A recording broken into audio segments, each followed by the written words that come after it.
Hi friends, ఈరోజు ఒక useful video అనమాట.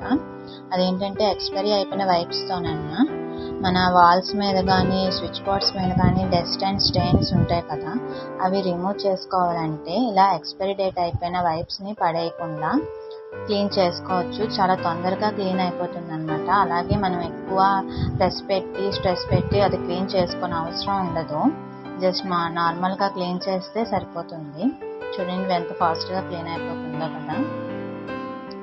ఇలా మొత్తం అంతా క్లీన్ చేసేసాను నేనైతే. చూడండి ఎంత నీట్గా క్లీన్ అయిపోయింది. అస్సలు ఒక డస్ట్ కూడా ఒక మార్క్స్ కూడా లేవు. అలాగే వాల్స్ మీద ఉన్న పెన్సిల్ మార్క్స్ ఉంటాయి కదా, వాటిని కూడా మనం రిమూవ్ చేసుకోవచ్చు అనమాట. పెన్సిల్ మార్క్స్ కూడా క్లీన్ అయిపోతాయి.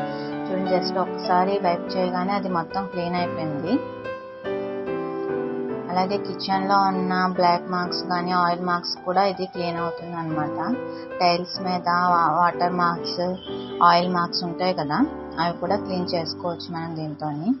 చాలా ఫాస్ట్గా క్లీన్ అయిపోతుంది. మీ ఇంట్లో కానీ వైప్స్ ఉంటే ఎక్స్పైరీ అయిపోయినవి ఇలా క్లీన్ చేసుకొని యూస్ చేసుకోండి. Thank you friends. మీకు నచ్చినట్టయితే please like, share and subscribe చేయండి. Bye bye.